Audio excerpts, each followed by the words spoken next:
الرجيم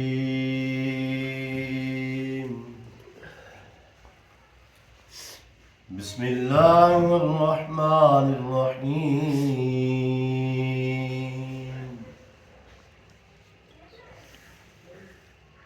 ويدعو الإنسان بالشر دعاءه بالخير وكان الإنسان عجولا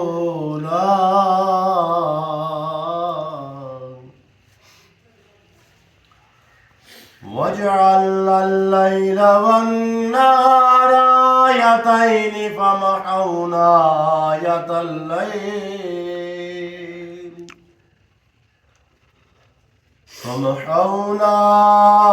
آية الليل وجعلنا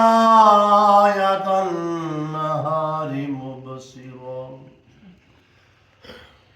مبصرة لتبتغوا فضلا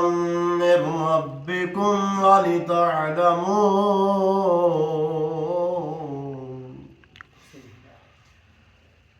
ولتعلموا عدد السنين والحساب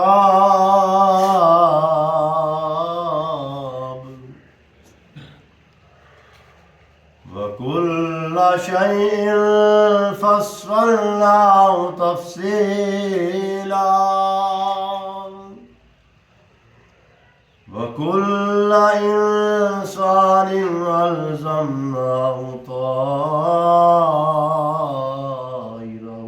في عنقه ونخرج له يوم القيامة كتابا يلقاه منشورا صدق الله